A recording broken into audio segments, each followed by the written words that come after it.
Olá, meus amigos, está no ar a primeira edição do Zuca e Tuga, um programa que se propõe a falar de futebol do Brasil e de Portugal. Eu, Caco da Mota, comentarista da ESPN do Brasil, sou gaúcho de Porto Alegre e falo com o grande amigo jornalista João Almeida Moreira. Por favor, se apresente, seja bem-vindo à nossa primeira edição do Zuca e Tuga, João. Fala, Caco, muito prazer estar com você, estar com todo mundo. O meu nome é João Almeida Moreira, como você disse, eu sou português, moro no Brasil há quase 14 anos, como correspondente do jornal A Bola e de outros jornais, mas na questão do futebol, do jornal A Bola.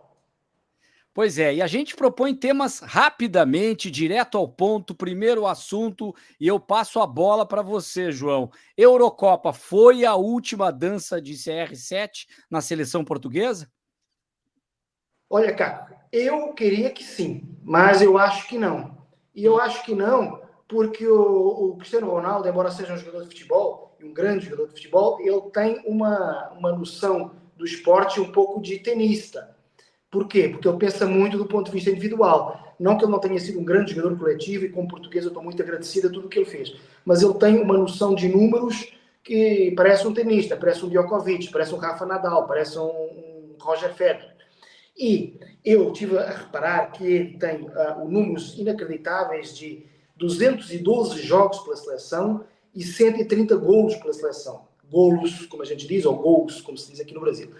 O que são números absolutamente fantásticos. Porém, o que é que me leva a crer que ele não vai abandonar a carreira? É que um tal de Lionel Messi, não sei se você já ouviu falar, tem 187 jogos pela seleção e 109 gols, ou seja, menos 25 apenas que o Cristiano Ronaldo, menos 25 jogos, e menos 21 gols que o Cristiano Ronaldo.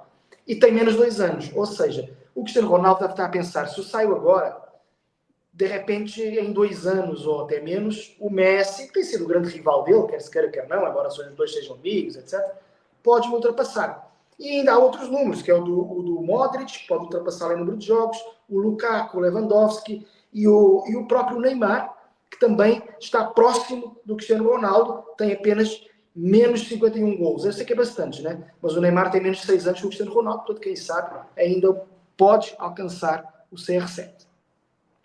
Mas essa questão, a grandeza do Cristiano Ronaldo, ela pesa também, porque é muito difícil tirar um jogador desse nível, acredito, justamente por toda a história. A gente pode fazer, a gente sempre faz aquela comparação, né? Vale para o mundo todo. Quem é o Pelé do futebol português? É o Cristiano Ronaldo. É um grande jogador, pode até ser discutível. Alguém vai falar do grande Eusébio também.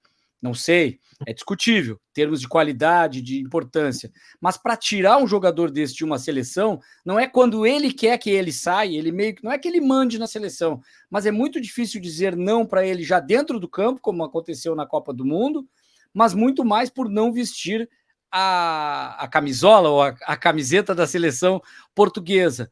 Mas, de certa forma, ele poderia ter ficado de fora de alguns jogos da Eurocopa, porque ele tecnicamente comprometeu.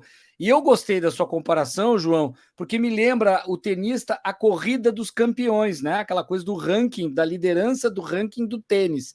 E para ele isso realmente é muito importante.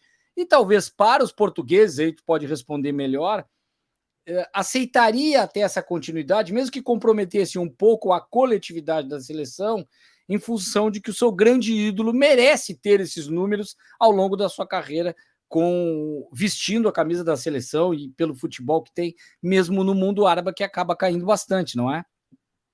Exato. É exatamente como você falou. A saída dele da seleção, quem vai decidir não vai ser nem o treinador, ou selecionador, como nós falamos, nem o presidente da federação, nem ninguém. Vai ser ele. Porque ele ganha um estatuto que ele próprio decide quando é que acaba a sua carreira na seleção. Agora, você me perguntou se eu achava que era a última dança. Eu disse, eu queria que fosse, porque acho que já não tem mais espaço. Acho que ele está. Eu não quero dizer nenhuma palavra forte contra o Cristiano Ronaldo, não quero usar a expressão peso morto, mas sinceramente, nesta Eurocopa já foi um jogador, já foi jogar com 10 mais o CR7, mais uma marca, e não com 11 jogadores. Acho que estava na altura dele sair, para bem de todos. Mas, como você diz, ele é o Pelé de Portugal, ele ultrapassou o Eusébio até há uns 5, 6 anos, talvez isso controverso, mas hoje em dia já não é controverso, é o melhor jogador da história do futebol português e, portanto, ele tem um estatuto que permite, como eu disse, como você disse, sair quando ele quiser. Mas eu, se aconselhasse o Cristiano Ronaldo, se ele me ouvisse, que duvido que ele vá me ouvir, eu diria, abandona já, porque está na hora, é o melhor para Portugal e é o melhor para ele. Pois é, e você tem alguma pergunta para mim também, para me deixar num paredão, que nem essa que eu fiz para ti do Cristiano Ronaldo? Olha, eu falei que um dos caras que podem ainda apanhar o Ronaldo em número de gols é o Neymar, que tem uma quantidade de registros de gols extraordinária pela seleção brasileira. A minha pergunta é, depois desta Copa América, que não correu bem ao Brasil, essa é a grande realidade, o Neymar tem de voltar, pode voltar, deve voltar, qual é que é a sua opinião? Eu acredito que o Neymar é muito importante para a seleção brasileira, porque ele ainda tem muito a dar. Ele está voltando, né? Voltou a treinar esta semana, depois de 9 meses parado com uma lesão grave. O que me preocupa é esse mercado de jogar no futebol árabe, por mais que tenha um grande treinador muito conhecido, o português Jorge Jesus, que vai acrescentar talvez na disciplina do jogo e na disciplina fora de campo, talvez ele acrescente alguma coisa ao Neymar, que falta muito mais do fora de campo porque dentro de campo. Agora, justamente ele é o jogador que faz a diferença, ainda é tecnicamente o melhor jogador brasileiro dessa geração, que é um pouco mais à frente de alguns outros que estão aí. Até te faço a pergunta, te devolvo uma outra pergunta e já dou minha opinião. Vini Júnior já ganhou o troféu de melhor do mundo? Para mim, deveria. Porque individualmente, Vini Júnior, porque pelo que fez, principalmente, claro, no Real Madrid, numa Liga dos Campeões da Europa, onde o jogador que ganha um troféu como esse, ele precisa ser protagonista. E o protagonista é ser o tenista que você falou, ele individualmente fazer a diferença. E o Vini Júnior fez muita diferença individualmente. Na seleção, não. Aí a gente vai puxar a Eurocopa, vai puxar Rodri, Amal, pode falar do Bellingham, pode falar de outros jogadores tão importantes, você pode citar outros aí, mas nenhum consegue fazer em clube e em seleção um grande ano, como alguns outros jogadores já conseguiram nos dois cenários, né? Cenário de seleção ser um dos melhores, ou pelo menos o segundo melhor, e o melhor no cenário de clubes. Mas ele está tão à frente dos outros no que fez individualmente até ali. Claro que tem essa lacuna, né, João? A gente ficou um tempo sem ver ele jogar agora, até porque ele fica de fora da Copa América, que é uma competição menor. Ela não daria o brilho, poderia chancelar, talvez faltasse isso. Uma final contra a Argentina, por exemplo, e o Vini Júnior fazendo um gol, aí o troféu já estaria numa prateleira esperando por ele. Eu acredito que o troféu não está nas mãos ainda, mas eu acho muito importante também o troféu, não por isso, mas de tudo que ele tem feito contra o racismo também, ele é uma marca importante. Ele não vai ganhar por isso, mas é importante que um jogador como esse, que teve tanta coragem de bater de frente com um assunto que é tão difícil, principalmente na Espanha, que ganhando o troféu ele também é chancelado, não de forma oficial, mas de que isso não atrapalha, porque é uma postura política do jogador, né? É uma questão de honra dele. Enfim, para mim ele é o melhor jogador do mundo desta temporada e merece o troféu. Para mim também, eu acho que poderia haver alguma dúvida de ele não ganhar o troféu se por acaso a Inglaterra tivesse ganho da Espanha aqui na final da Eurocopa e com o Bellingham sendo protagonista. Nem precisava de ser protagonista nesse caso da final, mas aí você teria um jogador que ganhou uma Eurocopa e ganhou a Champions League, o Bellingham, e aí seria difícil tirar dele esse troféu. Como não ganhou, quem ganhou foi a Espanha, eu acho que o Vini Júnior fica com o caminho livre para ser eleito o melhor jogador do mundo, até porque é o jogador mais espetacular. O Bellingham é um grande jogador. O Rodri, que ganhou a Liga Inglesa, que é um troféu importantíssimo hoje em dia, é um troféu quase que depois da Champions League, talvez o troféu mais importante anualmente no mundo do futebol. Ganhou a Premier League, ganhou a Eurocopa, é um candidato, claro. Mas é evidente que é um jogador extraordinário, ninguém duvida disso, mas é um jogador de meio campo, é um jogador quase que não é um volante, né? O Vini Júnior é o jogador mais espetacular, este ano tem que ser dele. Outro nome que eu colocaria seria o do Mbappé, embora não mereça de jeito nenhum este ano, porque foi campeão francês, não fez mais que a obrigação dele. Na Liga dos Campeões o PSG falhou mais uma vez e na Eurocopa a França não teve muito bem, inclusive ele não teve também muito bem. então não seria um potencial candidato. Porém, o Mbappé tem sido, talvez desde que o Messi e o Cristiano Ronaldo baixaram um pouco a guarda, e o Neymar também baixou a guarda, porque deixou de se preocupar tanto com as quatro linhas, o Mbappé tem sido o grande craque nos últimos anos, antes até do Vini Júnior surgir, e portanto ele já mereceria talvez uma bola de ouro, um prémio desses da FIFA, mas ainda não ganhou, acho que circunstancialmente, mas ainda deve ganhar, ainda deve ir a tempo. 2024, Vini Júnior, na minha opinião. E tem essa questão do Mbappé, no duelo com o Messi, acabou dando a Argentina na Copa do Mundo, isso valorizou demais o Messi, né? E, de certa forma, o jogador acabou levando vantagem nisso. Supertaça de Portugal, vai começar o futebol europeu de clubes, a gente está falando muito de seleção. O que esperar de Sporting e Porto, hein, João?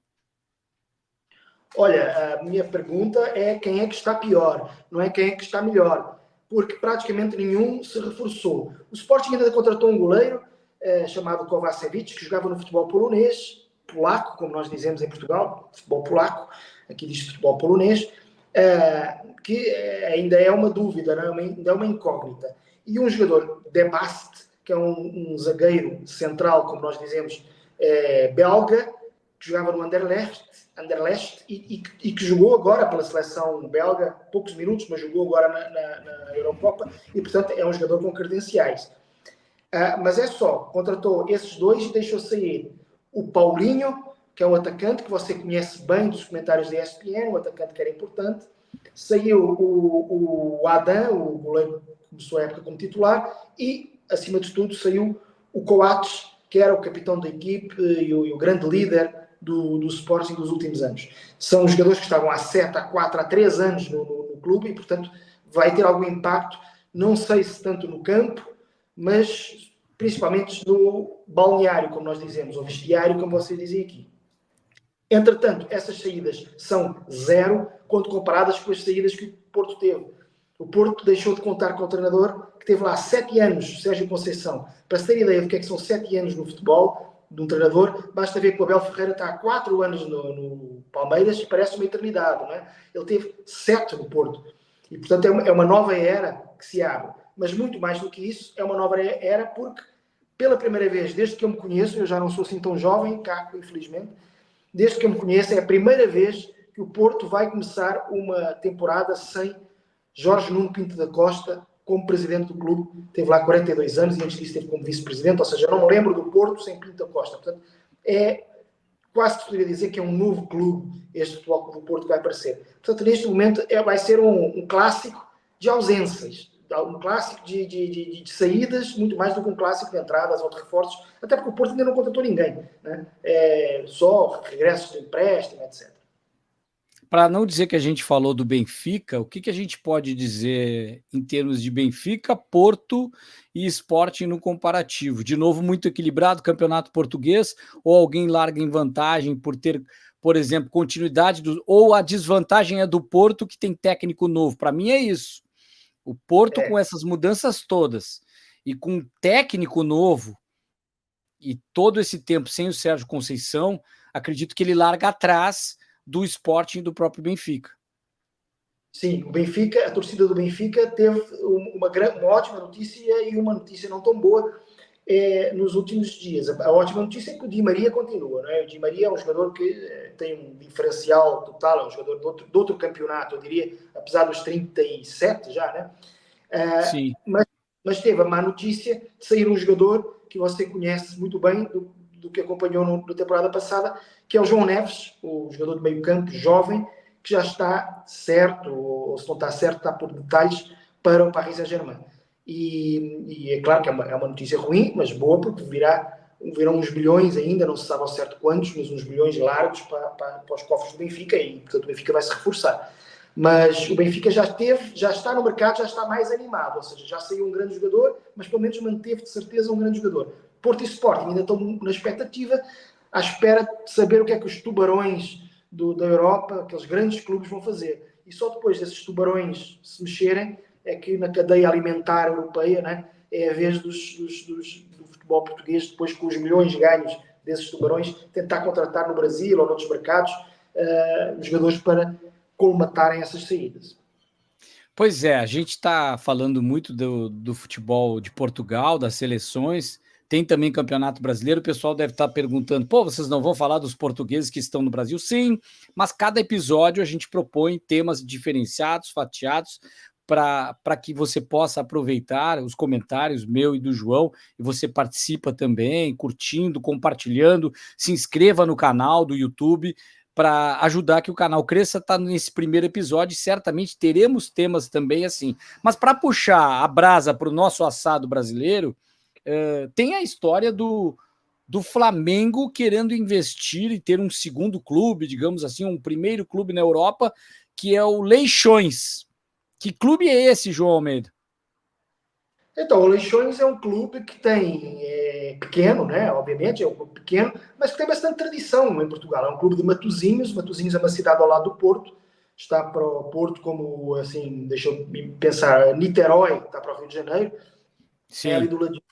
E é um clube histórico, já com bastante, tem mais de 100 anos, é um clube centenário que ganhou uma Taça de Portugal, o que não é fácil em Portugal alguém ganhar alguma competição além dos três grandes, né? Conseguiu ganhar uma Taça de Portugal nos anos 60 e tem por marca revelar muitos jogadores, especialmente nos anos 50, anos 60, aqueles jogadores ali, é uma região pescatória, gente humilde e que jogava muito futebol, e daí saiu muito talento, porque tem muita gente, é uma localidade muito populosa, e esses jogadores novos desse time eram conhecidos como os bebês, né? Então o clube é conhecido como os bebês do mar. Chama-se do mar porque o estádio é estádio do mar, e porque estão ali do lado do Oceano Atlântico, né?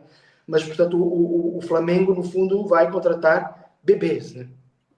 Quem carrega bebê geralmente é cegonha, mas o Flamengo, no caso, é ninho do urubu, não tem muita relação, mas a gente pode, de certa forma, né, pensar nesse seguinte, mas eu acredito até que isso vai dar muito meme do torcedor, porque o bebê sempre é, claro, uma criança, é carinhoso, é bacana, mas tem aquela coisa de ser infantil, ser infantilizado, ainda não cresceu, então pode ter muito memes de que, na verdade, estão pegando um bebê, o Flamengo é o bebezinho, e aí pode ser que o torcedor do Flamengo fique puto. Aliás, puto não é uma palavra que para nós é uma coisa, para o português é outra, para o português de Portugal. E aí a gente abre aqui o quadro que sempre encerra o programa, uma língua que nos desune. Ela une, mas também une nas palavras, né? Às vezes as palavras são idênticas, mas os significados, como você já trouxe uma, balneário, que para nós tem uma praia aqui próximo de onde estou, Balneário Camboriú é praia, mas é o vestiário que muitas vezes a gente vê nas coletivas de alguns técnicos portugueses que estão no Brasil, e às vezes balneário, mas o pessoal está na praia em vez de treinar, não, estão no vestiário. Então, né, como o relvado, que a relva tem poesia brasileira, mas essa do bebê não sabia, e o significado disso, que para nós é palavrão, que a gente usava muito, João. Alguns anos atrás, o Faustão começou a falar algumas palavras em programas bem populares na TV Globo, né, na Rede Globo, e até mesmo na Bandeirantes, quando ele fazia Perdidos na Noite, e aí ele começou a trazer algumas palavras como porrada, não se usava esse tipo de palavra, né? Ou pentelho, ele foi que pentelho é aquele, o paulista usa muito o pentelho, esse pentelho aí, é o moleque chato, né? O garoto chato, ou o guri para o Rio Grande do Sul, que incomoda esse pentelho, né? E isso era muito ruim, não se utilizava esse tipo de palavra. E depois o próprio puto, merda, são palavras que passam assim, batido em TV aberta hoje, acredito que quase que em qualquer horário, talvez matinais é que não tem isso. Passando das 6 da tarde ali, a gente já nota, já tem aquela classificação acima de 16 anos, são palavras que passam batida. Outras ainda a gente tem um F, por exemplo, para palavrão mais pesado, F ponto, né? Ou aquele pi no Big Brother, esses programas quando tem xingamentos.